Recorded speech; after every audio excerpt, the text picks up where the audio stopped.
align with the senior government officials, and then you expect, Mr. Speaker, that we do 50 dams in this country, Mr. Speaker. Let's complete Twaka Dam, which is 96%, Mr. Speaker. The road Tamaki, most of the proposed roads, Mr. Speaker. Engage the private sector. Second day, resumption of debate. Family changes completely, Mr. Speaker.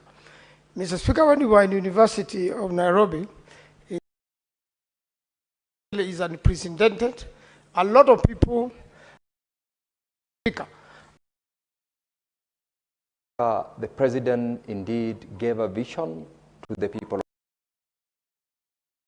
not because of anything, but the vision that the leaders of those countries have carried, and an improvement, whether it is 4.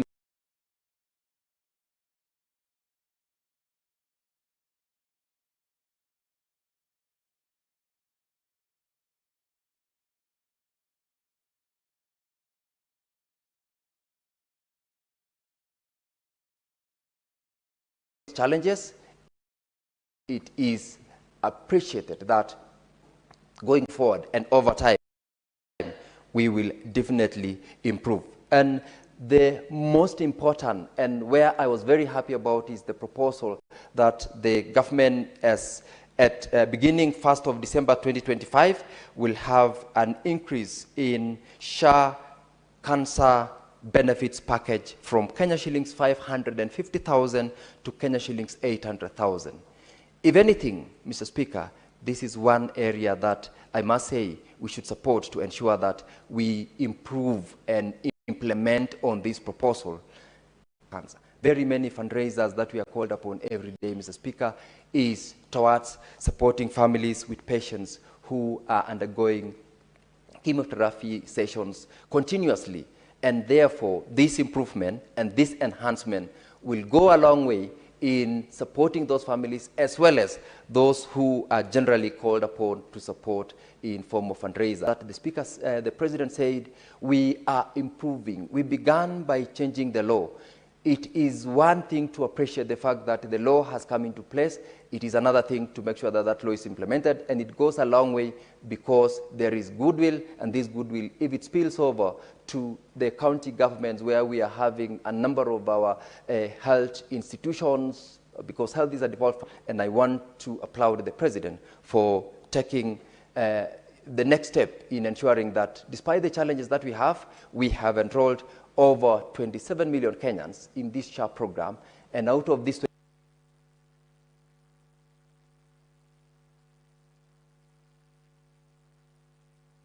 Senator Wakili, you are not observant on your timing. The tool is the annual address to the nation by the President, the joint sitting of the Houses by the President. Mr. Speaker, sir, in the address for this year, President Ruto paints a very visionary picture of Kenya's transformation through massive investments in irrigation, transport, and innovative financing mechanisms. Gerson quotes great leaders, and he frames this as non-negotiable steps towards food security, industrial growth, and economic empowerment or economic independence. Unfortunately, Mr. Speaker, the rhetoric glosses over a troubling pattern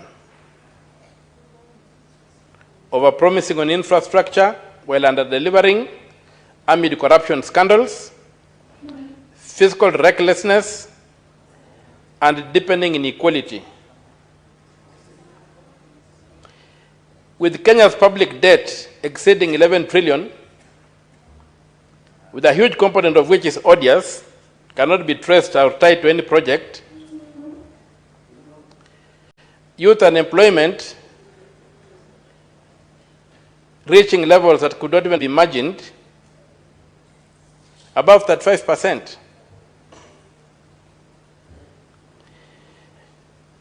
The priorities the president presents will make the situation worse and not resolve them. And so, Mr. Speaker, the vivid picture of mega dams, boundless energy, gleaning infrastructure, must not blind us. The grandeur of vision must subject itself to critical blueprint. Where is the blueprint to achieving what the president promises?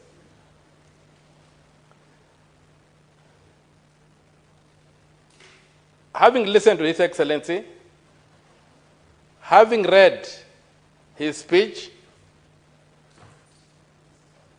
I have been struggling to see the blueprint. There is no blueprint in that speech.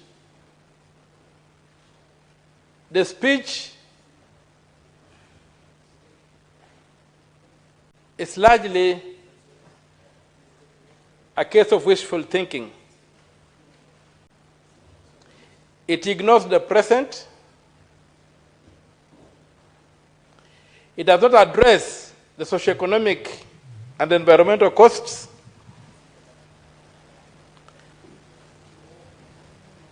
And then the mirage of financing. A debt trap by another name is being given to us as a promise of a bright future. They look at privatization as the panacea. Has no basis. Privatization, we have had privatization in this country. I come from Western Kenya.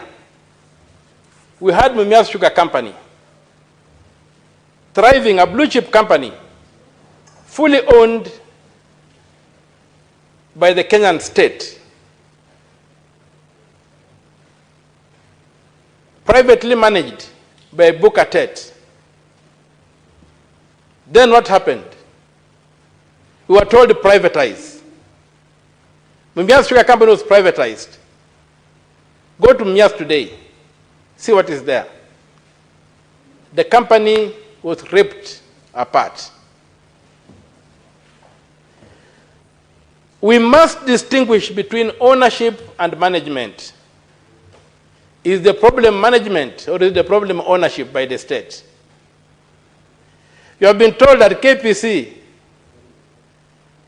is going to be privatized and is in the process of being privatized. And that when they privatized Kenya Pipeline Company, more Kenyans will have an opportunity to own it. Arrant nonsense. I thought that right now, all Kenyans own KPC.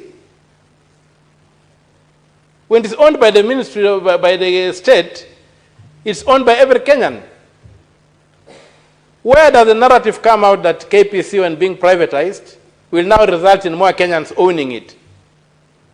Unless we're talking about privileged and well-connected Kenyans capturing it, state capture, capturing those assets.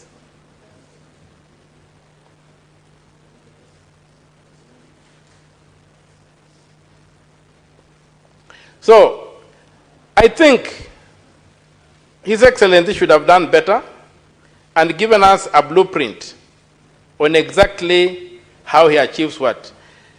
The other thing is a debate we must address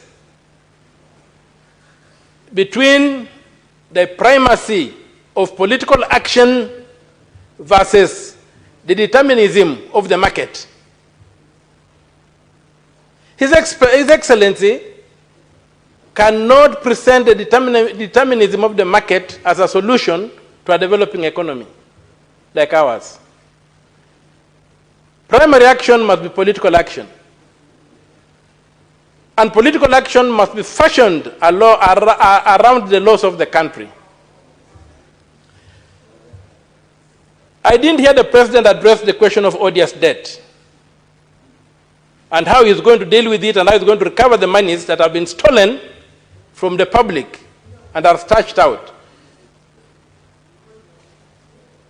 Well, I didn't expect him to address odious debt because just in the recent past, through something called Nyota or whatever,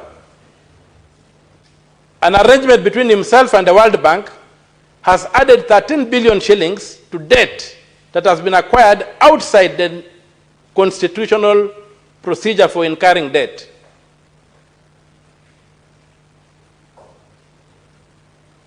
He's bribing the population with handouts. No formula, no blueprint, no marking scheme, no way of monitoring and evaluating what is going on. Total chaos. Chaos cannot be the crucible from which you can fashion development. If we want to develop, we must imitate the developed.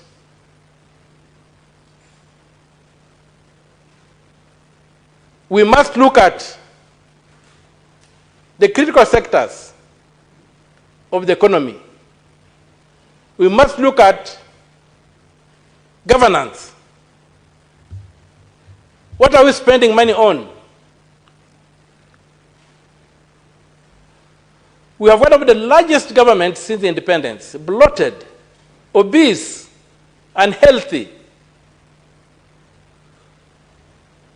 Too many principal secretaries, duplicious, doing nothing.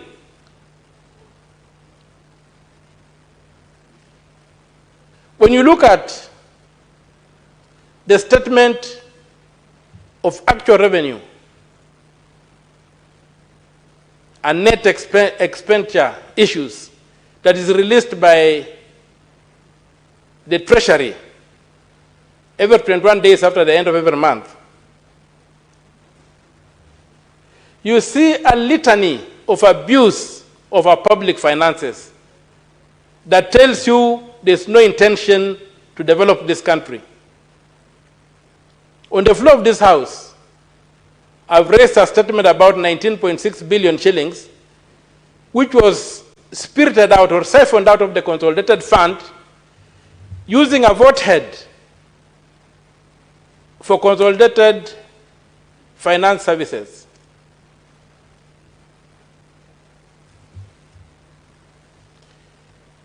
Mr. Speaker, it's a very sad day for me. It was a very sad day for me sitting and listening to that speech.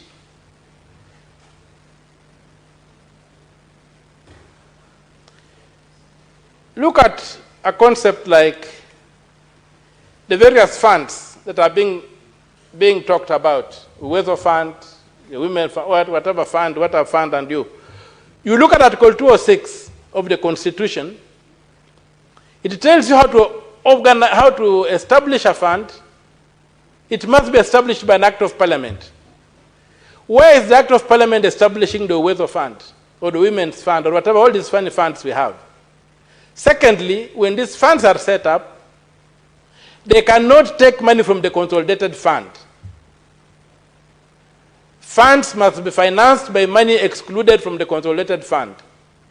So we celebrate and we believe that we shall break the law to achieve progress. There is no choice between the law and development in this country. There's no choice. If we want to develop, we must follow the law. If we don't want to develop, then we break the law. There's no choice. The law and development are not mutually exclusive. The law and development are two legs upon which this nation must walk. Assuming the nation is a human being, if there are four legs, if it's a four-legged animal. So, His Excellency's speech to me was simply a public relations exercise. It was simply for him to demonstrate his skills at public speaking. He speaks very well in the public, and he did well. But it was devoid of substance, devoid of a blueprint, devoid of a marking scheme.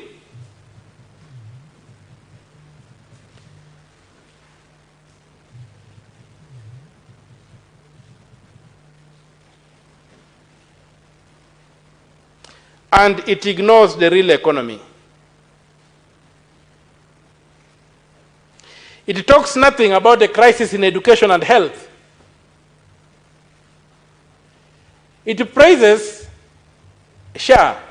Yes, SHA is a premium funded, you pay premiums to belong to SHA without discussing its pros and its words and all image. You have to pay a premium to access SHA. On the other hand, it's masquerading as universal health care, Mr. Speaker, across the world, beginning with the United Kingdom and most of Europe. And even this country where when you and me were kids, there was universal health care. Those days when you could get aspirin tablets branded GOK, and you walked in any clinic and you'd be treated and you go home. Universal health care can only be funded by direct taxes. Just like a road built by taxes and anybody can walk on it. Once you introduce premiums, it ceases being universal. It's only available to those who can pay. And so, continuing to fool Kenyans that we have got universal health care in this country is not acceptable. When you go to education, Article 53 of the Constitution is very clear. Every child is entitled to free and compulsory basic education. A child is anybody under 18. His Excellency runs a government that gives us fee structures. What is a fee structure? For primary schools, for secondary schools? You see our kids on the roads every day being sent home. Then who is imposing these fees? Is it constitutional? His Excellency. Senator Catherine Muma. Thank you, Honorable Speaker, for an opportunity to comment on the State of the Nation address by His Excellency Honorable William Samoei Ruto. First, to thank Kenyans for creating the tool of the State of the Nation address, because this is an accountability tool that provides for an opportunity for the head of state to address Kenyans, not just Parliament, address Kenyans through the house in which they are represented, and inform Kenyans on what he has done and where he is going. So I'd like to congratulate him for sticking to this mandate and following it. And I have read through the address, and I would want to congratulate the head of state and his government for the accomplishments that they have had, for the projects they have so delivered, and would hope that they will relook where they have not done well in order to move forward. As an accountability tool, the President spoke to the various projects that he has done in the different sectors, and I would urge all Kenyans, the best way to determine whether these projects are there or not is to just check. If there is a road that has been claimed to have been done in County X or in place X, I believe it is a physical feature that can actually be identified. So I would ask and I would urge Kenyans and their representatives as ourselves to be able to cross-check what is in this statement and what is actually on the ground. Now, there is a number of policy decisions that the president spoke to, and I would want to speak to a few of them, noting the kind of time we have. The president spoke about what he is doing or how he is guiding the nation to deliver on healthcare and on universal healthcare. As a matter of fact, I would want to say that the Azimio team and the Kenya Kwanza teams both promised Kenyans that if they come to government, they will deliver universal healthcare. Honorable Speaker, the right to health as provided in Article 43 of the Constitution is perhaps one of the most important rights, in the sense that a human being who does not have health care is unlikely to be able to enjoy the other rights. So the promise of universal health care is a promise that every country must plan to have. And I think every manifesto in this country promised universal health care. Honorable Speaker, this government moved us from the NHIF to the SHA arrangement in terms of the financing of healthcare in the country, and the number of registered members in SHA now are more than triple the number that was there in NHIF. And the president spoke to this issue, and we would want to congratulate the government that we have more people signed to the SHA, but what I did not hear the president speak about is the challenges that have emerged as SHA is being implemented. I would want the president to keenly listen to the complaints that are being raised by on the implementation of SHA in the different locations, and to be able to get his team to come together and find out how can we correct whatever looks bad. Honorable Speaker, sometimes when we speak as politicians, we make it look as if NHIF was operating well. I think if you look at the audit reports around NHIF, we had a lot of issues in NHIF. I would want the president to be able to filter the key issues that were negative about NHIF, to also listen to what is being said about SHA that is not working, and to get his team to respond to that.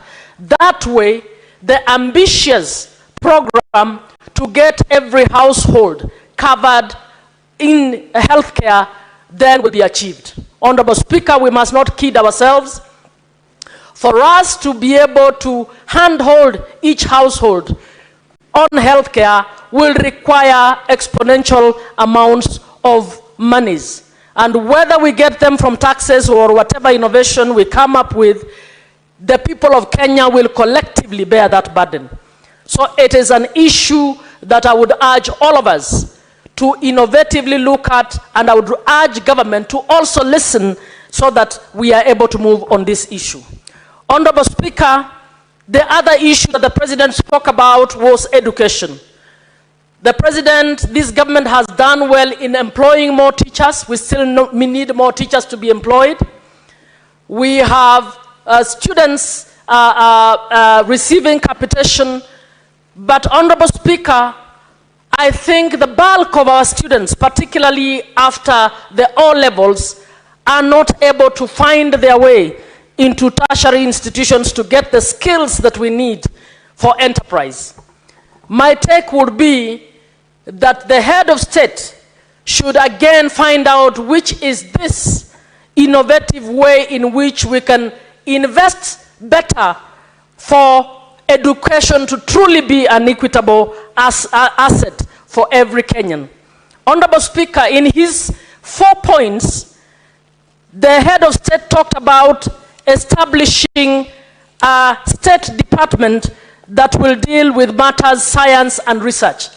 I would want to congratulate the president for this, for the reason that the world is now being driven by technology, digital technology in particular, and science is what we require right now to operationalize the industrial parks that we've been speaking about. Honorable Speaker, it is good to note that this government has seen the large gap or the huge gap of previous governments not investing enough in our universities, not investing enough in science, not investing enough in technology. And I would hope that that promise, which is the first among his 4 points, next steps, will be taken. Technologically, it is also creating the biggest gap in terms of inequity among the poor nations, the poor persons, and those who have it. This is also happening in Kenya. Honorable Speaker, we have learners in universities from poor families who are not able to learn at par in an age where university has made virtual learning to be the bulk of the methodology of learning. We have students who have very basic phones and they are typing on those phones, they are latching around areas with bundles in order to be able to participate. While their colleagues who come from able families have top of the state-of-the-art laptops and are actually having their studies better enabled. So I would urge that the president, to back up his number 1 next step, must invest in the public digital infrastructure. I would want to hear the way he's speaking about the physical infrastructure in terms of roads. I would want to see the public digital infrastructure enabled in all places, in the markets, in the rural areas, so that the children of the poor can equally participate in the digital economy, can equally participate in the digital learning, and be able to get skills to participate in the future of this country. Honorable Speaker, we want to grow agriculture to bring value addition. That value addition cannot happen unless we have science and technology around the tools we need to use for our small-scale farmers to be able to participate in what we are talking about. I see the yellow light, and I would want to move to something that I felt the president could have done, commented on, and he did not. Honorable Speaker, as the Senate, as a senator, I would have wanted to see the president's pronouncement on how we will improve the intergovernmental relations between the national government and the county government in order to better deliver services. I would have also wanted to see how we can have better multi-sectoral cooperation among the different sectors in order to deliver services better. I would want to urge the president, if he were to be listening, that it is better for this country when they go to cabinet not to have departments that are acting in silos. We would want to have departments that are supporting each other in order for the resource that we have to actually be stretched enough to deliver on all that we need to deliver. I would also want to urge on the point of science and technology that the Senate and the National Assembly actually set up science and technology committees to be able to oversight the department that is coming up on science and technology, because that is going to be the key driver of where we are going next. And as you can see, it is the number 1 next step for the president. So I'm urging that we all consider this, looking at that, readjust ourselves, because we are that monitoring and evaluation mechanism. We are that oversight mechanism that should be assisting to see whether we can hold the president accountable to what he has said. So I'm urging that we as Parliament also readjust organize ourselves in order to create the relevant committees that will be able to deliver on this issue. As I finalize, speaking about interconnectivity, I would want to see better interconnectivity or interrelations between the agriculture and the health sector. Honorable Speaker, without going far, I would want the President to take keener interest in the dumping by Europe of poisons that are being used in the agriculture sector in this country and that are making our produce not to be competitive out there, but as well as actually harming the health of our people. I would want to see him be champion an operational scheme, a regulatory scheme, noting that national government is the one in charge of regulations to ensure that we put in place standards that are not poisoning our people, harming our health, but also making us not to be competitive in terms of our produce that we are exporting to other countries. So even as I speak to this, I would want to see the President picking these issues that are actually harming us and encouraging the kind of regulation that will enable us to be able to work on this. Finally, I was disappointed. I would have wanted to listen or to hear the President speak broadly about the issue of security, particularly excesses within the police. It would have helped, and I make reference to the 10-point that we have, 10-point agenda that we have as ODM with the Kenya Kwanza government. We are keen, being a rights-based party, we are keen on ensuring that we get justice for those who have been harmed where excessive force was used.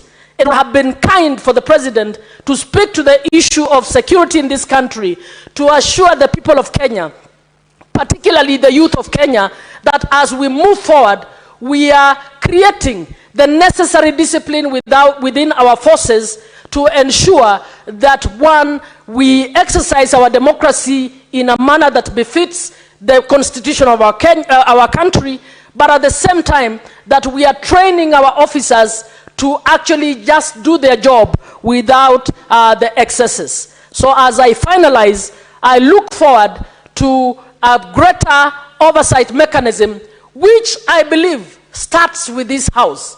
It is not an oversight that is established by the President, but it's an oversight that must be established by this House to be able next year to hold the head of state accountable to say, you said you would do this, did you?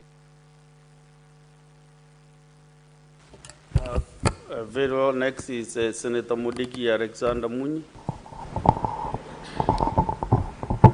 Okay, asante Bwana Spika kwa kunipa nafasi niweze kuchangia mjadala unaoendelea kuhusu statement ambaye rais alisoma siku ya Alhamisi. Ni kushukuru sana kwa sababu ya serikali ya Kenya Kwanza ya William Ruto na pia serikali ya muungano na ile kazi amefanya kwa kipindi ya miaka 3. Kwa sababu yeye naweza kusema ni shujaa, kwa sababu isipokuwa ni Mwenyezi Mungu atungekuwa tumefika pahali tuko, kwa sababu alijaribu sana wakati tulichagua na kulitokea vita ya hapa na pale, lakini baadaye akakumbali pia watu wa opposition kama ODM yaweze kuingia kwa serikali, na hata kama watu wengine walikasirika, saa hii bahali tuko tunaendelea vizuri sana, kwa sababu ni serikali ya muungano ya William Ruto na pia mawaziri na pia makamu wake Profesa Abraham Kidiki. Mambo mengi kutoka kwa hii kipindi ya miaka 2 tumeona tukiendelea vizuri. Kwa hivyo ni pongezi kwa rais wa Kenya kwa kukubali kufanya na kila mmoja na kufanya na kaunti zote 47 na pia magavana wote. Kwa sababu ingekuwa ni watu wengine hatungekuwa tumefika pahali tuko, kwa sababu angekubali watu wa opposition wakuje kwa serikali. Kwa hivyo mimi naunga mkono kwa ile kazi anaendelea kufanya.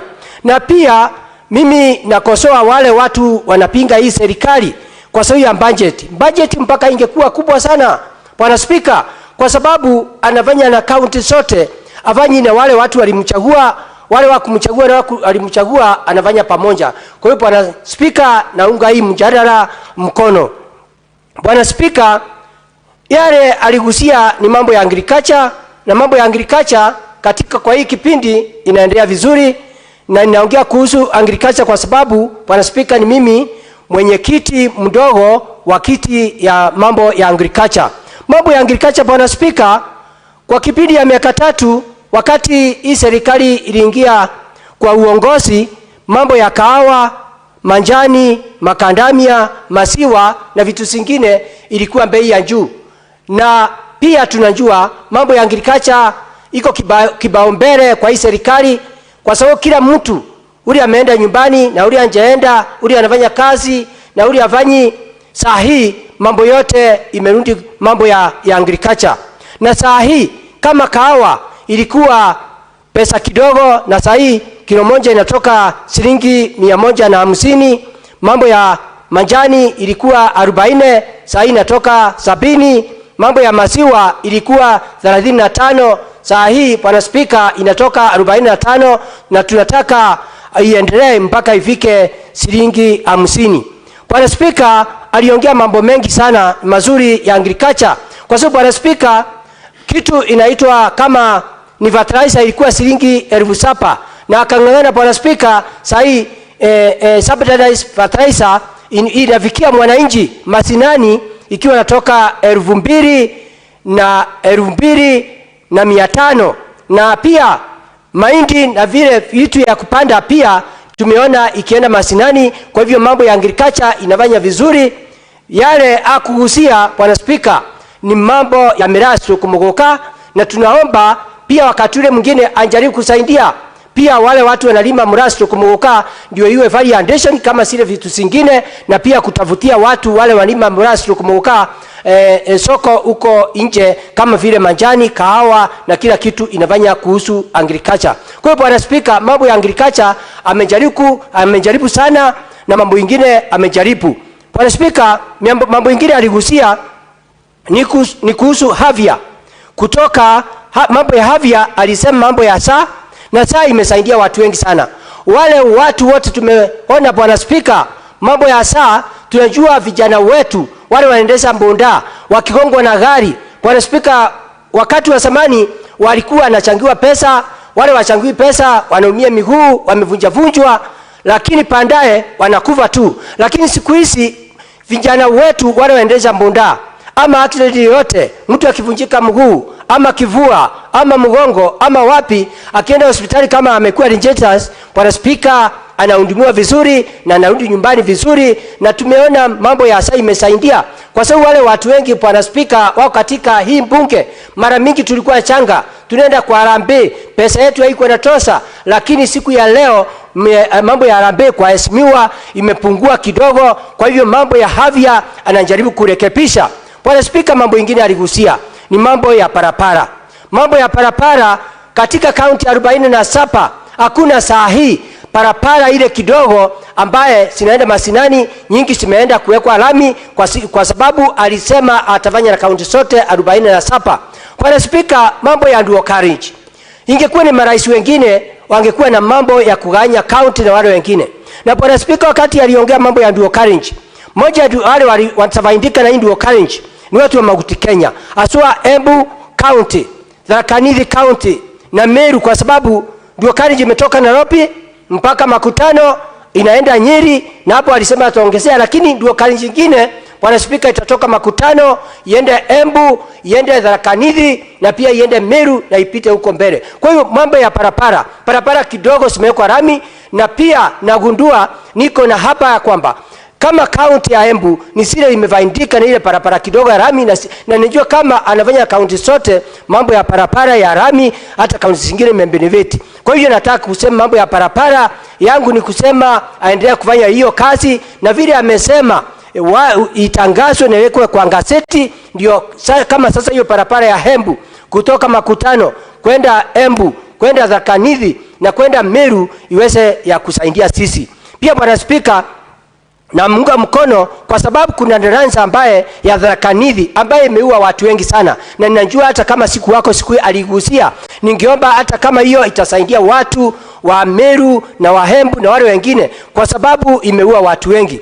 Bwana Spika, naunga mkono kwa sababu aliongea mambo ya nyumba, na mambo ya nyumba saa hii kila county nyingi iko na industrial park, na pia kama ya Embu iko na 85%. Mambo ya housing, county nyingi manyumba yaendelea kujengwa. Wale watu mama mboga, wale watu wana pesa, wale walikuwa na shinda kuwatoa kwa silabu na kuwapatia manyumba, pia hiyo kazi amejaribu kuungana kusaidia, ndio kuonekane matajiri bereni walikuwa wanajipiga kivua. Lakini saa hii hata nyumba ya pesa kidogo, vijana wetu mama mboga na wale watu wengine hata wenyewe wajivunie kulala kwa manyumba ya mawe na manyumba ya ngoroba kama wale watu wengine. Kwa sababu watu wengine wasikia umbaya, kwa sababu najua miaka ikiendelea tukienda kumalizia kila mtu atakuwa na nyumba, na wale watu mateberi wale wako na manyumba ya kondesha ndio sasa wako na shinda, kwa sababu walikuwa wanajua watakuwa wakinyanyasha watu. Bwana Spika, mambo ya elimu pia aligusia. Bwana Spika, mambo ya elimu hakujawahi kuonekana kwa hiyo kipindi ya miaka ingine mtu ameajiri walimu kama wale wameajiriwa na serikali ya William Ruto. Wakati ameingia kwa kipindi ya miaka 3, Bwana Spika, ameajiri walimu 70,000, kitu ya maajabu.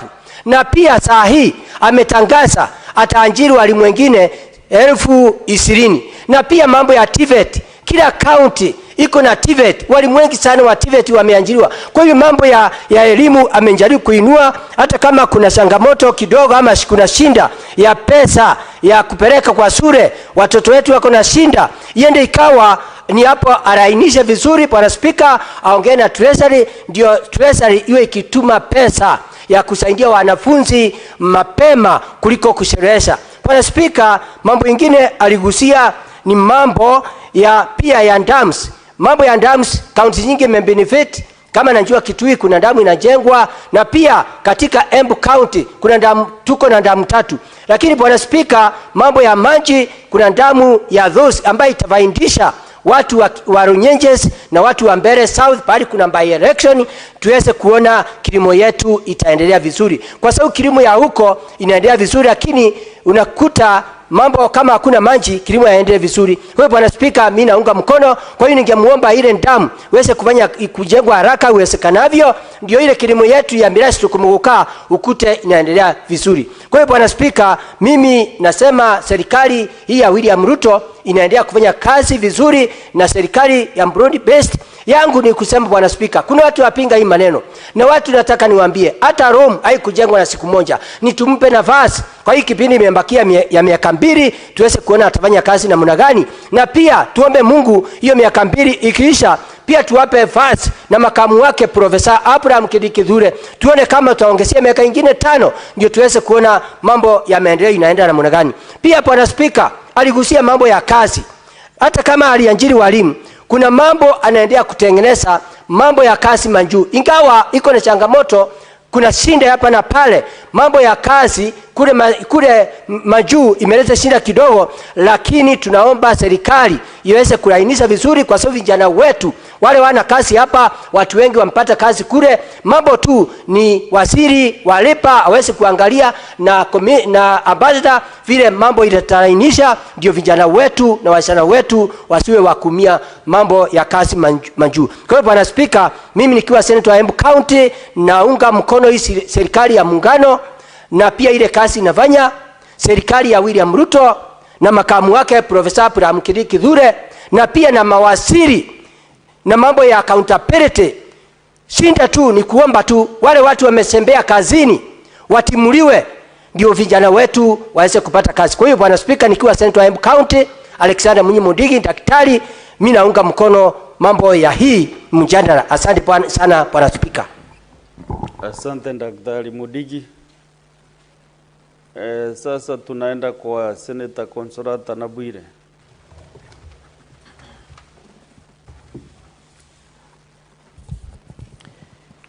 Thank you, Honorable Speaker, for this opportunity to contribute towards the State of the Union Address, otherwise known as State of the Nation Address by His Excellency, President Dr. William Samoei Ruto on 20th of November 2025.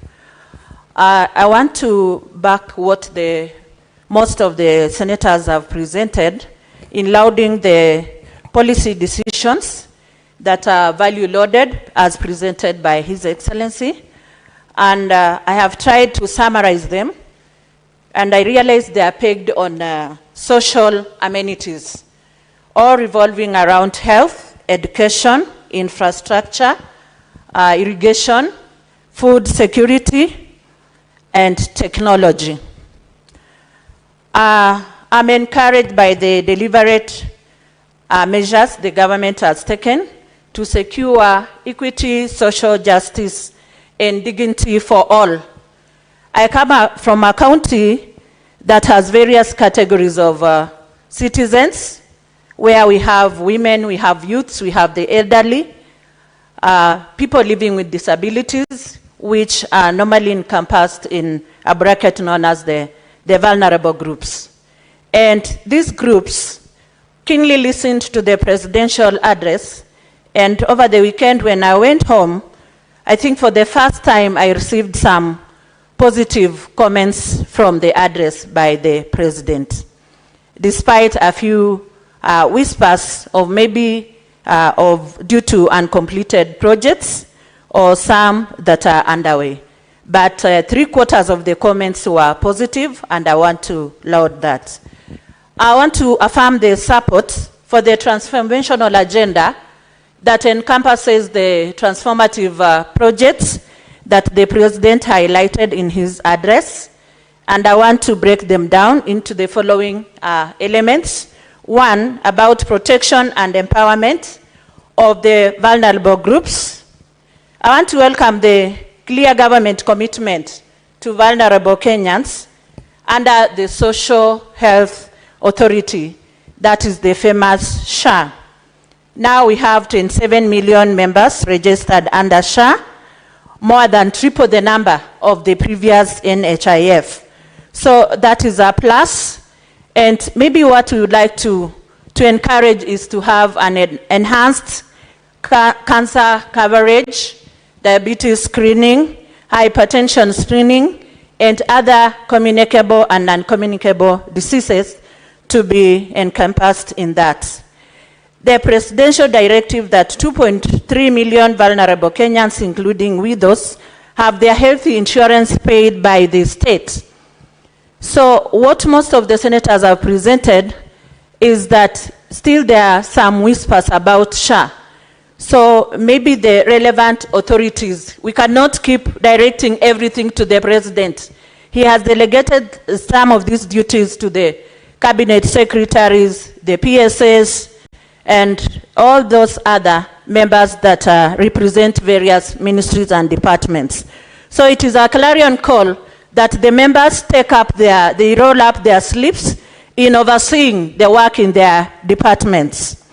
I want to add that we call for prioritized registration, follow-up and monitoring to ensure vulnerable groups, especially the widows, the youths, people with disabilities, from rural communities benefit fully from these initiatives. We also want to advocate for targeted economic programs for widows, including access to Hustler Fund, credit repair, and MSE support. Widows, women, and other vulnerable groups normally have a challenge. Therefore, in this address, we want to point out that there is need to advocate for to encourage the rollout of legal support structures for widows, especially who are facing land disputes, inheritance issues, or economic exclusion. And as a leader, I also advocate the same for the widowers, because we have widows and widowers. Although from the community where I come from, widows outweigh the widowers. But still we have to support them, because there are some who are very vulnerable. Looking at healthcare, this is a lifeline for the vulnerable-headed households. So I want to applaud the nationwide deployment of 107 community health promoters who happen to be the primary healthcare workforce in history because they are trained and they are equipped. Healthcare is the foundation of human dignity under SDG number 3 and under our constitution. That is from Article 43 of the Constitution of Kenya 2010, Clause 1A up to F, number 2 and 3. It highlights the economic and social rights. So when we look at health, we normally say that health is wealth, and a healthy nation rather, or a healthy populace boosts production, and therefore that enhances our economic status. I want to comment on food security and agriculture, where the president gave a raft of revitalized value chains. Remember when he came in office, people were scampering around with sufurias on their heads. I come from a community that embraces food in all aspects, not just for eating, but also as an income-generating activity, since we grow a lot of agricultural products, like we have sugarcane, we have coffee, we have tea, we have maize, and maize is our staple food in Bungoma County. So I want to thank that. However, I want to encourage that the relevant department enhances integrated digital platform to register farmers, to have a Kenya Agricultural Management Information System that will have a complete data of all the farmers and categories of farmers vis-a-vis the crops that they plant. So agriculture is the backbone of our economy in Kenya, and therefore I want to laud the president for having a keener eye on it. I also want to comment about affordable housing and markets. I come from a community that embraces good housing and even entrepreneurship. They are very much into business, and we have to support the 230 affordable houses and 276 new markets that will provide dignity, safety, and income for women in Bungoma County, especially the widows and other entrepreneurs. We have several market stalls in Chwele, in Chepkube, in Kandui, in Mount Elgon, in Kamkuywa, in Webuye, in Tongaren, and in Bumula. So we want to emphasize housing and market infrastructure as tools for real social protection. Then we have MSMEs, Hustler Fund, and Youth Opportunities, where we saw the president the other week launching the Nyota program or initiative in Mumias. So 80 billion has been dispersed through the Hustler Fund, with millions removed from CRB lists. Most of them had been blacklisted, but the president has made an effort to ensure that they are removed from the CRB lists in order to enable them to access credit facilities and boost their businesses. In line to this, I want to encourage the creation of a widows economic empowerment window within the Hustler Fund. Sorry, am I out of time? Not yet. Thank you. And I also want to comment about education. Having been a teacher, I really embrace the value of education in all aspects. We laud the president for whatever efforts he's put in place to boost education, despite the whispers that the funding model has hitches. And I'm so sure our president is keen on it, and he'll have to remind the relevant department, or rather ministry, to look at where the hiccups are and to improve on it. That relieves the pressure on single mothers, widows, and all those vulnerable groups that have got school-going children or that have the tertiary, college, or university students. I want also to support the massive teacher recruitment and student-centered funding model, and encourage that the teachers' welfare is improved right from ECDE to up the other levels of education. Otherwise, it is a good move. About water, dams, irrigation, and all that, I think this one is a backbone for rural women, and it boosts their agricultural production, and it also even enhances our environment as we are looking at the environmental tree cover, environmental protection, and conservation. Lastly, let me not forget about digital transformation. We are in a techno-savvy space, and I want to applaud the expansion of fiber networks, digital hubs, and e-citizen services, which have gone to an extent of benefiting even the rural businesswoman by lowering the compliance costs. However, there is need to have capacity building for them, since most of them are not AI compliant. So there is need to have capacity building and awareness programs to enable them advance to this level. Relevancy to Bungoma County. Bungoma farmers have benefited from subsidized fertilizer, improved maize harvest, and dairy sector reforms. The expanded TVET training and digital hubs directly support the county's youth, including orphans and children raised by widows. Bungoma's MSE and cross-border traders, especially widows and women in markets like Chwele, Webuye, Sirisia, Kimilili, Tongarin, Kandui, Kamkuya, Kapsokon, stand to gain significantly from modern markets and hustler funds. So as I wrap up my presentation, I want to say that as we implement these milestones, we give special priority to mapping, registering, and supporting women, especially widows, youths, people with disabilities, the elderly, so that they fully benefit from these historic reforms. I support. Thank you.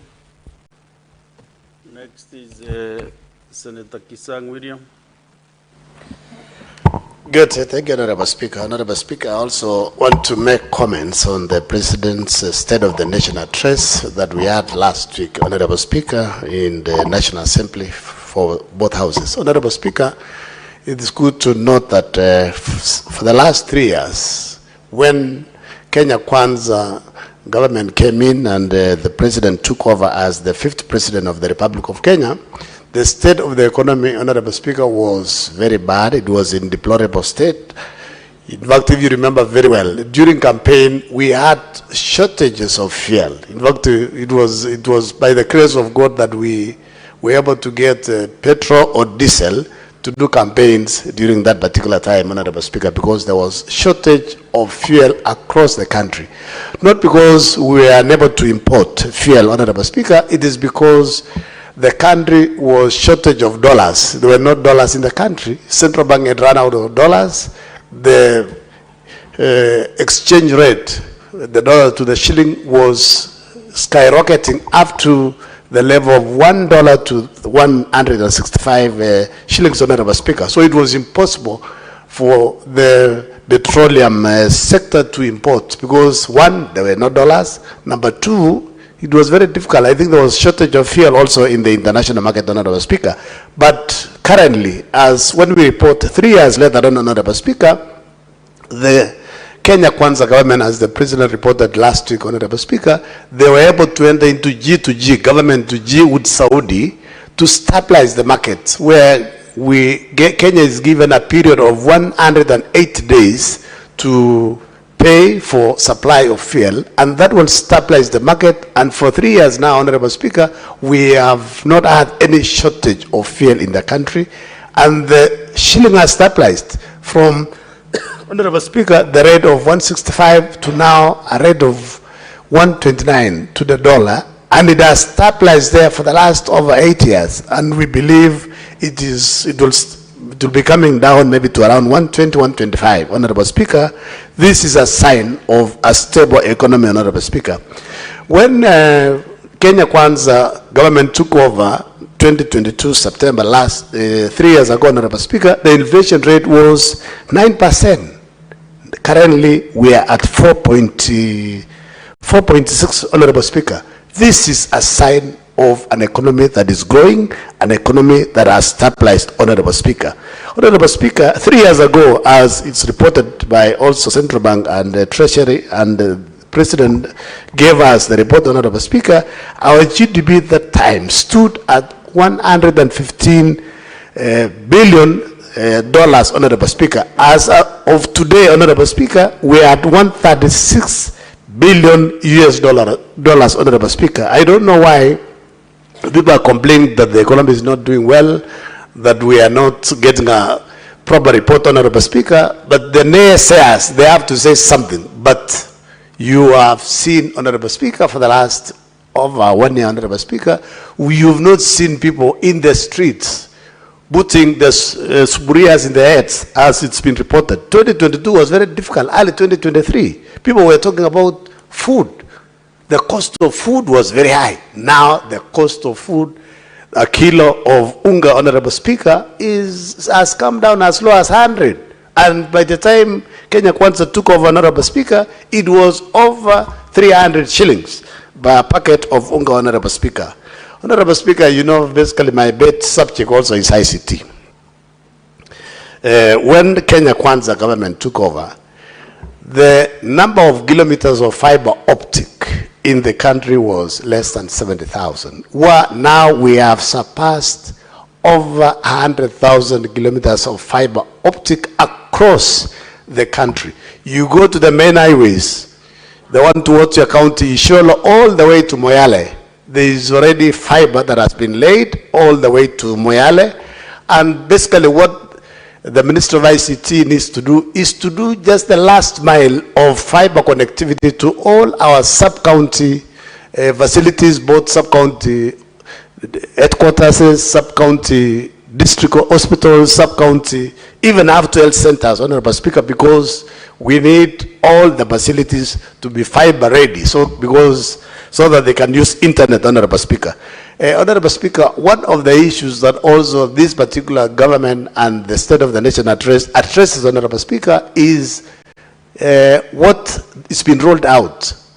All the 1,450 wards across the country are having what we call digital apps. These digital apps, Honorable Speaker, will assist our youth to get digital skills. Number 2, Honorable Speaker, is to get online jobs. And these online jobs, you don't even have to sleep. In fact, most of the countries, say the US, Honorable Speaker, when it is daytime here, it's night there. When it is night here, it's daytime there. So our youth, what they need to do is just to approach, go to near the digital hubs in the wards and look for online jobs and do online jobs at night. And Honorable Speaker, they do research. There are many youths that are now getting being paid in dollars because of these digital jobs that they are getting under Jitume or Ajira program, Honorable Speaker. Honorable Speaker, what we are only asking our counterpart in National Assembly, because they have the national government CDF funds, is to ensure all these digital apps are completed, because Ministry of ICT is equipping them with free internet. And Ministry of Energy, where I'm the Vice Chair of Energy Committee in Senate, Honorable Speaker, is providing them with power, so that we move as a country to a 24-hour economy, Honorable Speaker. Honorable Speaker, I also want to touch on education. Honorable Speaker, for a long time, our teachers, especially the primary teachers, there are those who completed the education 2014, 2013, 2012, 2015, and most of them have been at home unemployed. In fact, some of them recently, Honorable Speaker, even if you go to your county, there are those who are complaining. They are about to retire before they are hired. They are turning 45, 44, 46 before they are employed, Honorable Speaker. We want to thank the President, because in 3 years, he has employed a record of 76,000 teachers. And this financial year, Honorable Speaker, they are also employing another 24. And there was an advert yesterday in the papers where they're recruiting P1 teachers over 9,000. And I believe this 9,000, Honorable Speaker, we want to ask TSC to give priority to those teachers who are above 40. Even if they graduated recently, they need to be given priority, so that, Honorable Speaker, they don't retire before being employed, Honorable Speaker, as an affirmative action, so that we get rid of those who are of age, and then those who graduated earlier, but they are below 30, they still have an opportunity, Honorable Speaker, when opportunity for replacement comes on, Honorable Speaker. Honorable Speaker, we have an issue also with, I know there are challenges and people have made noise about the new model of funding in the universities. What the Minister of Education needs to do, and the universities and the students, they need to form a team and harmonize and iron any differences, because we are told this is a very good model. There are those who are praising it, there are those who are critiquing. So it means basically it must be maybe some misunderstanding that they need to iron out, Honorable Speaker. And the CS in charge of Minister of Education, especially the higher education, Honorable Speaker, we have had so many strikes. I remember during our days, there was no strike. In fact, the only strike that we used to do those days is when we missed the dialogue. You know, people didn't know what the dialogue is that time. You know, Chabati was called dialogue those days. But these days, the number of strikes that are there because of non-payment of salaries or not honoring the CBS that the university dons have discussed with the ministry, they need to come out of this thing. It is embarrassing, it is exposing the country, and people are looking for education elsewhere, either in private universities or out of the country, and we are losing resources, and Kenya is known for quality education. They need to sort out this problem of strikes in the universities, Honorable Speaker. Honorable Speaker, what also excited me was infrastructure, especially roads, Honorable Speaker. I want to report to you, Honorable Speaker, last year I was going home for Christmas, and I went on to 22nd. I left at 5:30 in the morning. I left my house 5:30 in the morning.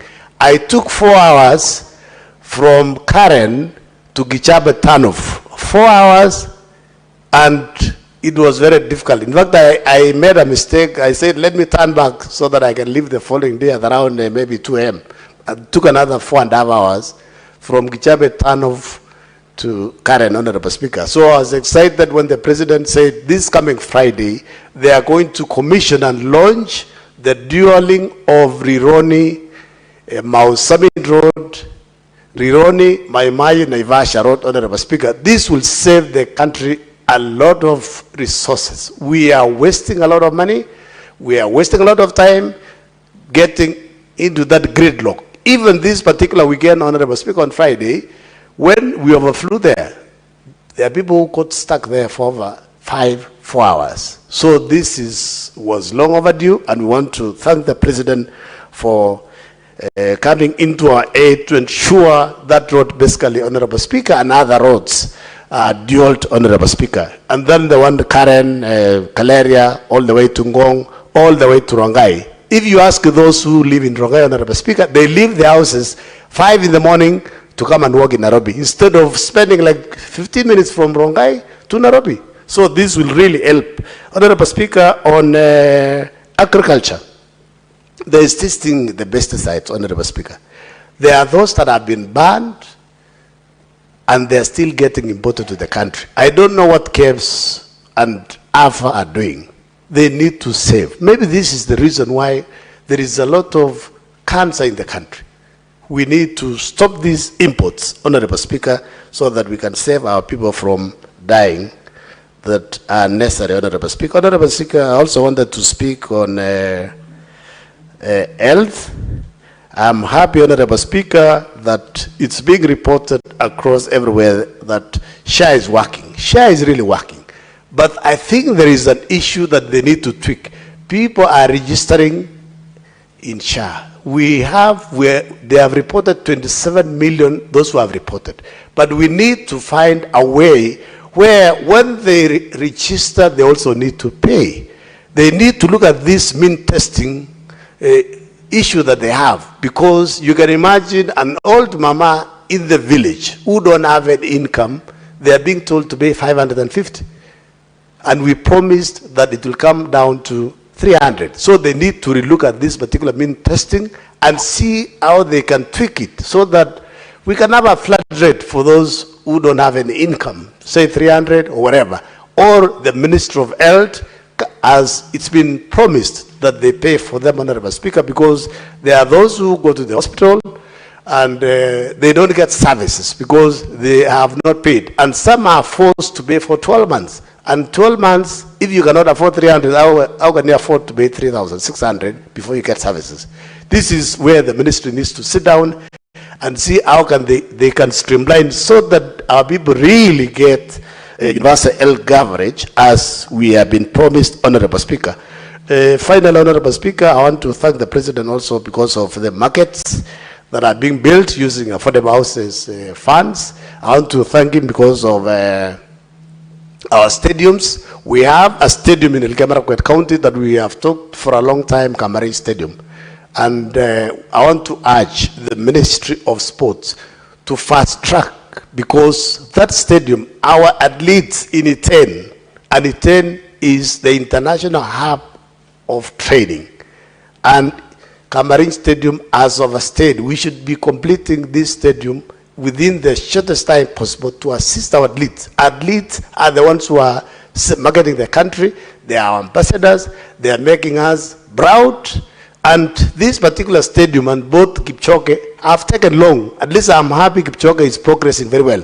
But Kamari, the contractor, reported recently, and I'm told he is not on site now. I don't know what is ailing this particular project. I want to urge the ministry to move with speed so that our athletes can move back from Gibson Secondary School, where they are currently training, and go to Kamari, where we'll have proper facilities, we have proper sanitation and proper facilities to even test if there are any of athletes who will maybe undertake some topping, Honorable Speaker. Honorable Speaker, finally, Honorable Speaker, I want to talk about the issue of debt.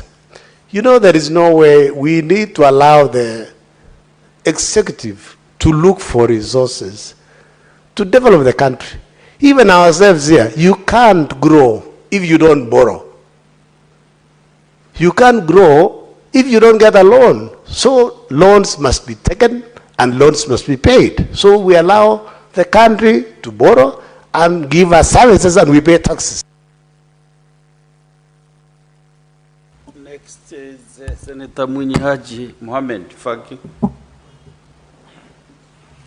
Asante Mheshimiwa Spika kwa kunipa fursa hii kuchangia hotuba ya Rais ambayo alitoa katika bunge wiki iliyokwisha. Kabla Senator Kisanga hajatoka, Mheshimiwa Spika, nilikuwa tunataka kumjulisha kwamba amezungumzia digital hubs katika kila ward. Lakini kule Mombasa niko na ward 30 na 90% ya ward hizo, Mheshimiwa Spika, hazina hizo digital hubs. Kwa hivyo anapozungumzia ward 1550 katika Kenya ambazo zina digital hubs, zile za Mombasa ambazo ni 30, 27 hazina hubs hizo ambazo amezungumzia. Mheshimiwa Spika, hotuba ya Rais ilitoa matumaini na vile vile pia ikaleta biwi la giza, kwa sababu kuna mambo mengi ambayo aliyazungumzia lakini yana changamoto nyingi.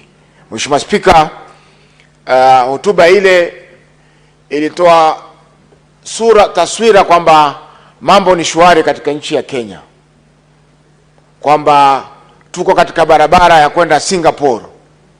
Tutakutana na Singapore hapo mbele kwa siku za usoni. Lakini Mheshimiwa Spika, tukiangalia kwa ndani maisha ya Mkenya hivi sasa, zile changamoto ambazo Wakenya wanapitia, Mheshimiwa Spika, utaona kwamba safari ya Singapore bado iko mbali sana. Mheshimiwa Spika, kweli barabara na miundombinu ndio tunaweza kusema jambo ambalo litaleta maendeleo katika nchi yetu, lakini vile vile elimu, afya kwa wananchi wetu, na vile vile pia hali ya uchumi ni vitu muhimu sana ambavyo lazima tuweze kuvizingatia ili tuweze kufikia upeo wa maendeleo. Mheshimiwa Spika, maelezo kwamba atajenga barabara ni mambo ya kutia moyo, kwa sababu mara nyingi usafiri unakuwa shida kwa wakulima kuleta bidhaa zao katika masoko. Vile vile usafiri wa biashara, Mheshimiwa Spika, pia imekuwa ni shida kwa sehemu fulani. Kwa mfano Mheshimiwa Spika, safari ya gari ya basi hivi sasa kutoka Nairobi kuja Mombasa, kwenda Mombasa, inachukua takriban masaa 10, ambapo SGR wanakupeleka kwa masaa 4, ndege ni dakika 45. Iwapo ile barabara ingejengwa barabara 2 ya kwenda na ya kurudi, ingekuwa ni rahisi Mheshimiwa Spika watu kusafiri kwenda Mombasa kwa biashara kwa muda usiopungua masaa 4. Mheshimiwa Spika, tumeona kweli nyumba zinajengwa za kisasa, lakini nyumba hizi nyingi Mheshimiwa Spika hazijakuwa katika uwezo wa wananchi wa Kenya. Wengi wao bado ukiangalia payslip zao haziwaruhusu kuchukua nyumba hizi, kwa sababu nyumba yenyewe bado ziko juu. Vile vile Mheshimiwa Spika, tukiangalia uchumi, leo asubuhi nilikuwa ninasoma gazeti na nikaona mkurugenzi mkuu wa Banki Kuu ya Kenya Dr. nimesahau jina lake, lakini anasema kwamba deni hivi sasa limefikia trilioni 11.8, yani 11.8 trillion ndio deni linalodaiwa Kenya kwa sasa. Mheshimiwa Spika, deni hili liko sehemu ambalo ni la nyumbani, yani domestic debt, na ile foreign debt Mheshimiwa Spika. Na kwa sababu ya uchumi wetu haufanyi vizuri na kuna shida ya fedha katika uchumi, inakuwa ni shida Mheshimiwa Spika kwa serikali kuweza kulipa madeni yake, na hiyo itapelekea kwamba iwapo hatutakuwa waangalifu, siku za usoni tutashindwa kulipa madeni haya, na nchi yetu itaweza kuwekwa katika orodha ya zile nchi ambazo zimeshindwa kulipa madeni, na hivyo basi hali ya uchumi itakuwa inazidi kudidimia. Mheshimiwa Spika, tukiangalia hivi sasa tunachukua pesa za wafanyaji kazi kupitia kwa housing levy, zinakusanywa, alafu pesa zile tunanunua treasury bills kwa Central Bank. Tunachukua pesa tunazikopesha Central Bank, na Central Bank inatukopesha sisi, inatukopesha tena nchi ili iweze kufanya miradi.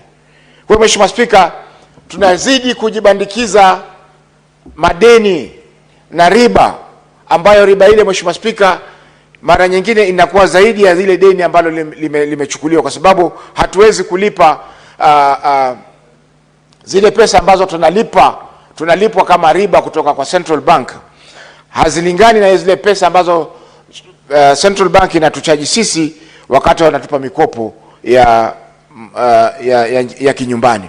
Kwa hiyo Mheshimiwa Spika, swala hilo la uchumi ni lazima liangaliwe kwa undani zaidi, kwa sababu rais hawezi kutupa sura kwamba mambo ni shwari wakati mkurugenzi mkuu wa Central Bank anasema kwamba tuko katika hali mbaya ya madeni. Mheshimiwa Spika, jambo la pili, tunajenga viwanda.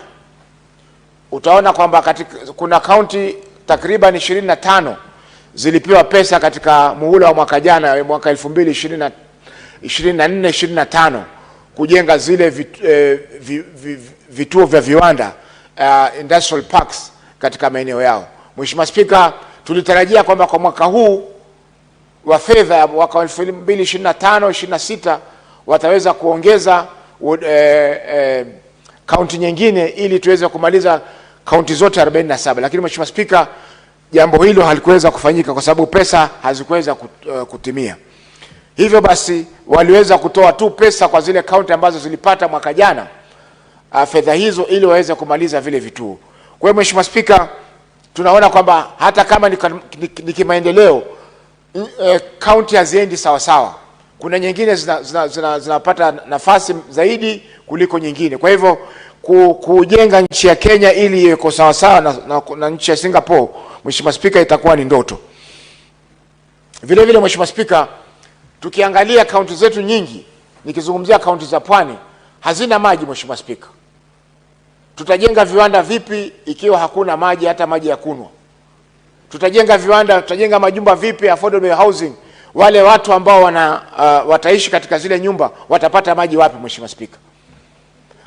Ukija Mombasa Mheshimiwa Spika, hivi sasa utaona magari ya kuuza maji, water boozers, imekuwa ni biashara nzuri.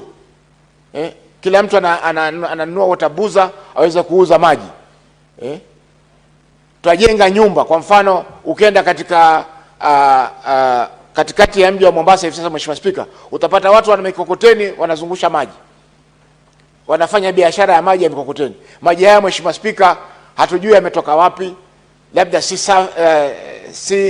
safi kwa mwananchi kunywa. Kwa hiyo Mheshimiwa Spika, hatuwezi kuendelea ikiwa mambo madogo madogo haya ambayo ni ya kimsingi, very basic, ukosefu wa maji Mheshimiwa Spika, hatuwezi kuendelea ikiwa tutakuwa hatuna maji. Mheshimiwa Spika, afya, amezungumzia afya na akasema kwamba takriban Wakenya milioni 27 wamejiandikisha kwa SHA. Lakini Mheshimiwa Spika, tukiangalia huduma za SHA, kila sehemu kuna malalamiko. Kuna malalamiko. Wale ambao wanatibiwa kansa Mheshimiwa Spika, akitibiwa raundi moja ya kansa, therapy ikifanyika kwa nafasi ya kwanza, akirudi nafasi ya pili anaambiwa hakuna tena, wewe subiri mpaka mwaka ujao, ama ulipe malipo ya mwaka utakaofuata. Haya Mheshimiwa Spika, haimaanishi kwamba, haionyeshi kwamba hii SHA inafanya kazi. Ni ndoto Mheshimiwa Spika, na hata katika sheria imeelezwa kwamba SHA malengo ni kutoa huduma ya afya kwa kila mwana Kenya. Ndio maana sisi kama wabunge Mheshimiwa Spika, tunalipishwa karibu 30,000, na yule Mkenya ambaye yuko katika biashara ya jua kali ama hana kazi analipa shilingi 500 kwa mwezi. Kwa hiyo Mheshimiwa Spika, haiwezekani kwamba SHA wananchi wanakatiwa, waliojiunga ni milioni 27, lakini wale ambao wanapata huduma hizi ni wachache sana, na kwa sababu ya utepetevu na vile vile pia ukosefu wa mwongozo kuhusiana na swala hili la huduma. Mheshimiwa Spika, ukienda katika mahospitali mengi hivi sasa, wananchi wamebakia katika mahospitali kwa sababu SHA inakulipia asilimia fulani ya ile deni lako.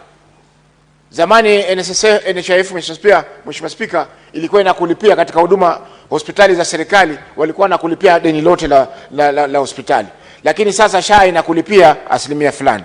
Mheshimiwa Spika, tukiguzia mambo ya usalama, bado tunaona watu wanapotea katika nchi yetu ya Kenya. Kifo cha mwalimu mwanabloga Ojwang katika mikono ya polisi Mheshimiwa Spika, ni jambo ambalo bado halijatatuliwa. Ufisadi Mheshimiwa Spika, tumeona kwamba ufisadi pia bado unaendelea katika nchi yetu ya Kenya, na wakati serikali hii ya Kenya Kwanza ilipochaguliwa waliapa kupambana na ufisadi. Mheshimiwa Spika, jambo lingine lina ajira. Serikali imetambua kwamba haiwezi kuajiri kila mtu, ndio maana sasa kuna mpango wa ajira majuu ama ajira katika nchi za nje. Lakini Mheshimiwa Spika, huwezi kutarajia kuku wako azae mayai wakati humwangalii vizuri. Tukiangalia wale wanaokwenda kufanya kazi nchi za nje Mheshimiwa Spika, jambo la kwanza, hawana uzoefu yale mazingira ambayo watayapata katika maeneo yale. Utapata wengi wakifika kule wanapata mazingira magumu, na wengi wanakimbia zile kazi. Kwa mfano wale wanaokwenda Mheshimiwa Spika katika nchi ya Saudi Arabia na kwingineko katika Gulf, utapata kwamba wengi hawajui lugha ya Kiarabu. Inakuwa mawasiliano wao na waajiri wao inakuwa ni shida. Baada ya muda Mheshimiwa Spika, wale wanatoroka makazi yale, na balozi zetu katika maeneo yale Mheshimiwa Spika hazijakuwa na uwezo wa kuweza kusaidia wa Kenya hawa. Utapata kwamba labda katika nchi nzima Mheshimiwa Spika, afisa wa leba katika balozi zile ni mtu mmoja peke yake.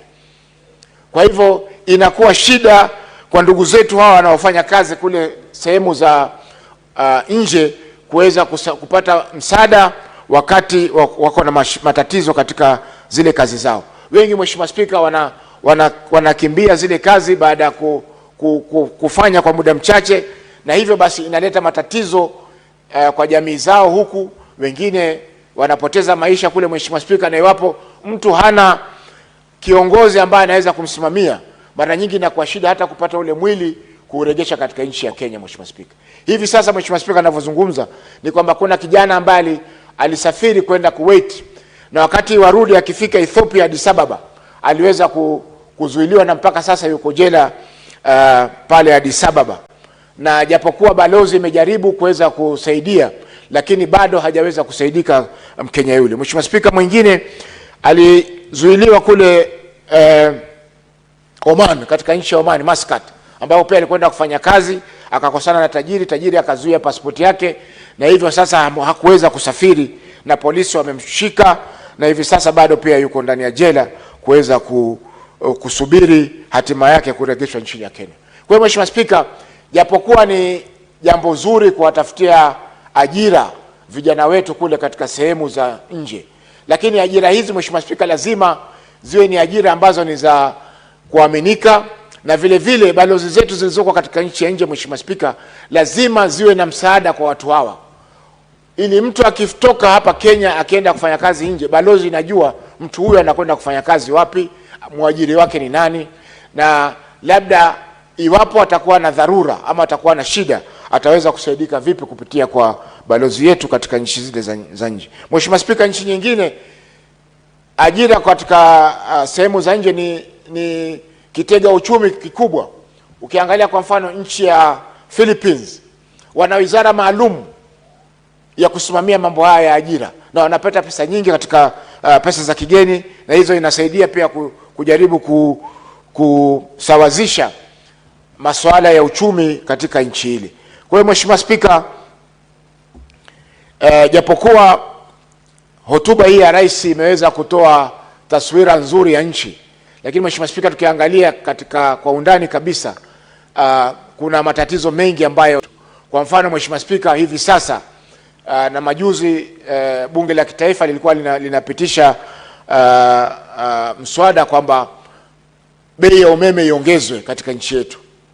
Kwa hiyo Mheshimiwa Spika, ikiwa tunaongeza bei ya umeme na tayari bei yetu iko juu kuliko nchi jirani, kwa mfano nchi ya Ethiopia, hata nchi ya Tanzania, Uganda, Mheshimiwa Spika, Misri, ambapo hao ndio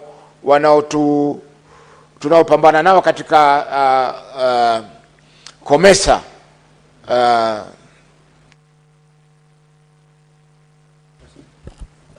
Senator, give him 1 minute to conclude. Senator Faki, take 1 minute.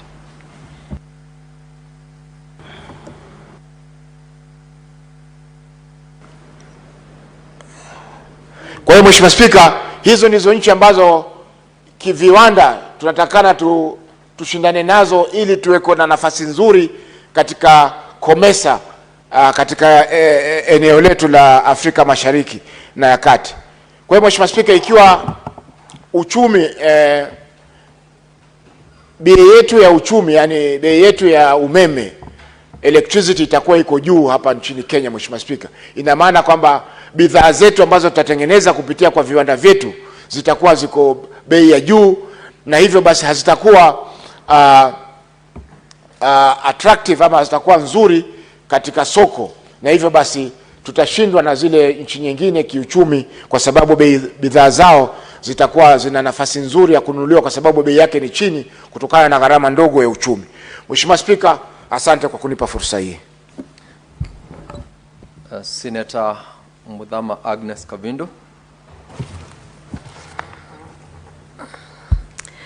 Thank you, Mr. Speaker, for giving me this opportunity to put my points also about the State of the Nation address by the President. Mr. Speaker, I just want to touch on a few things that are completely not working in this country. And I will start with SHA. Mr. Speaker, every day I receive so many calls from my people of Machakos complaining about SHA. First of all, when we had the NHIF, people could pay quarterly or 6 months and then they complete the year. These days they are told to pay whole complete year 7,000. And after paying for that, they go see a doctor and the doctor prescribes medication for them to go and buy after they have already spent all the money that they had. That's a big challenge, Mr. Speaker. When we had NHIF, cancer patients were being treated free of charge.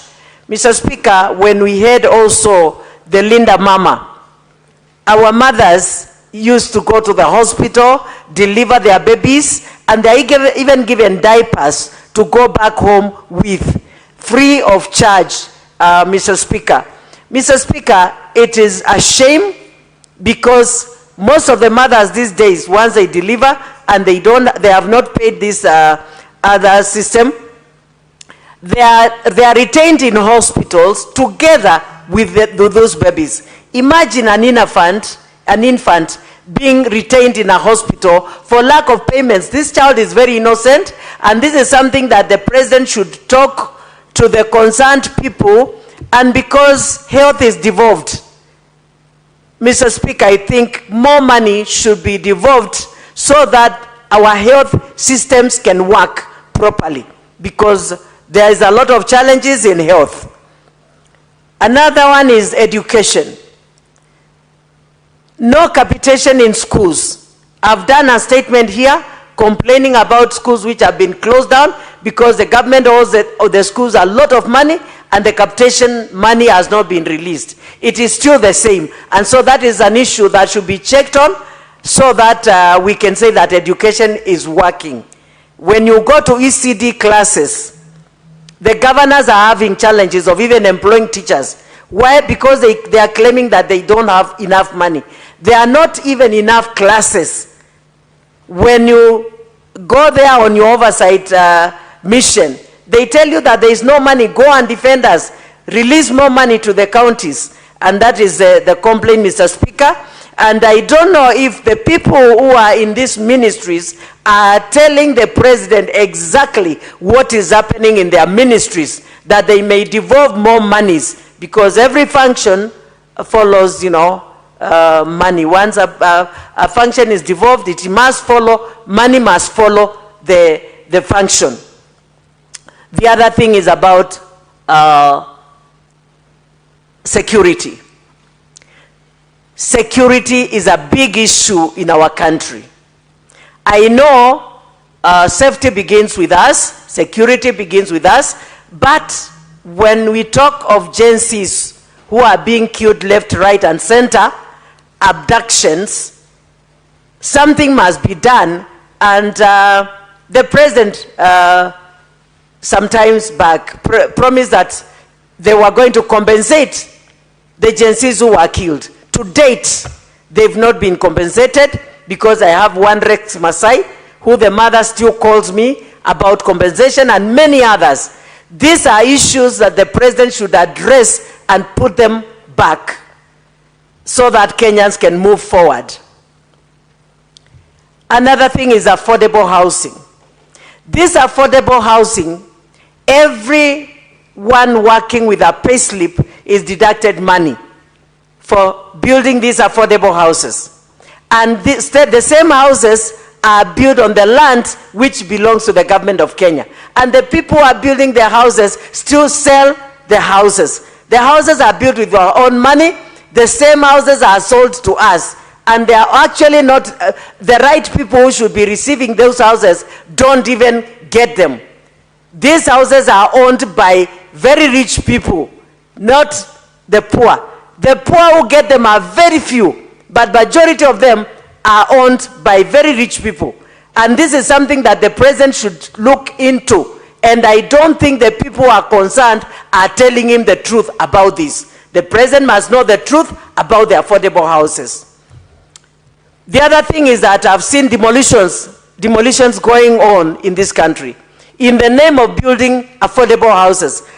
Like right now here in Nairobi, there are demolitions that are going on, and those people are sleeping out and it is raining. Before the demolition, so that the affordable houses can be built, These people should be moved into a safe place so that they can be in a safe place. Then the demolition goes on. And after the affordable houses are built, I expect the same people to be the first ones who should own those houses. But it is not like that.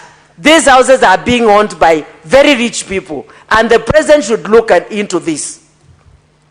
The other thing is corruption that is going on in this country, and especially where land is concerned. Mr. President should look into this, and I don't think the minister, the CS for lands, is telling the president the truth. I've had issues in Machakos of land. Mabonyenye too, they come and buy those lands from the poor. The poor are being kicked out in the name of their squatters.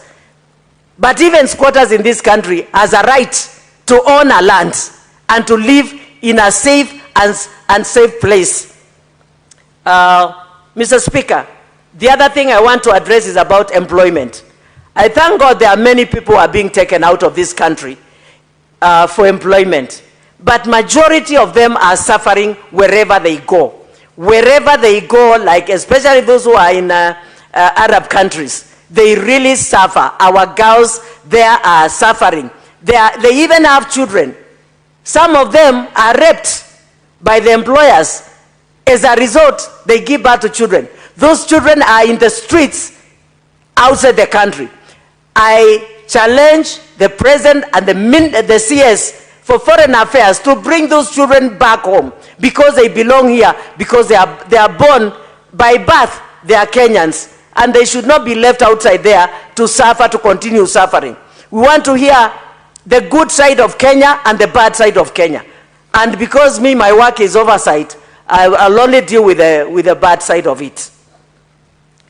Mr. Speaker, I also want to talk about the 1998 bomb blast, which was not addressed in this. These people have been suffering for the last 27 good years, waiting for compensation. And what is remaining for them to be compensated is just an amendment of a law in the Senate of the US and the Congress, so that these people can be compensated. And we are not demanding for American money. We are demanding for the money that is there to compensate these people. And I wonder why every president of this country is quiet about it. And I challenge the president of today that he may take over this issue, because I'm sure it has been given to him. We have done it, and I'm even going to meet with the liaison committee again so that they can give me more days to continue pushing on this. I will not stop as long as I'm in this Senate until these people are compensated. And I challenge the president and the CS for Foreign Affairs to take over and take up this issue, because our people died. They must be compensated. Kenyans, Al-Qaeda was not fighting with Kenya. They were fighting with America, and we took the bullets of America. And so I'll continue pushing, and I call upon the president, the CS for Foreign Affairs, and everybody who is concerned. These people are dying. They are dying in poverty. Even Kenyan Ministry of Health does not even supply them with medication. Some of them are totally blind. Some of them are lame, that they cannot even work again. And the government of Kenya is doing nothing about it. Thank you, Mr. Speaker. Let me reach there. I can go on and on and on. But let me reach there with my complaints. Thank you. Thank you very much, Senator Kavindu. Now, Honorable Senators, from my dashboard, there is no other member interested in contributing to the debate. And in the absence of the majority leader who is supposed to reply to this motion, I will defer reply to the next sitting of this House. Clerk, could you please call the next order? Order number 9, motion, report of the proceedings of the Parliamentarians' Dialogue at the Africa Climate Summit 2023, held in the National Assembly Chamber, Parliament Buildings, Nairobi, on 3rd to 6th September 2023. This is a motion by Senator Moses Kajwang, who is also absent in the chamber. That motion is deferred. Next order. Order number 10, motion, report of the proceedings of the high-level political forum of the Interparliamentary Union held in New York, United States of America on 22nd July 2025. This motion is by Senator Fatuma Dulo, MP. She is not in the chamber. That motion is deferred. Let's call the next order, clerk. Order number 11, motion, provision of IFMIS reports for county governments to the Senate. Senator Andrew Omtata Okoiti, who is supposed to be the mover of this motion, is absent. That motion is deferred. Next order. Order number 12, motion, mainstreaming gender perspectives in legislative and policy processes. Senator Veronica Maina is not in the chamber. The motion is hereby deferred. Next order. Order number 13, motion, mainstreaming a framework for clean cooking in Kenya. Similarly, Senator Hamida Kibwana, who is supposed to move this motion, is not in the chamber, and therefore it's deferred to the next sitting. With that, honorable members may rise.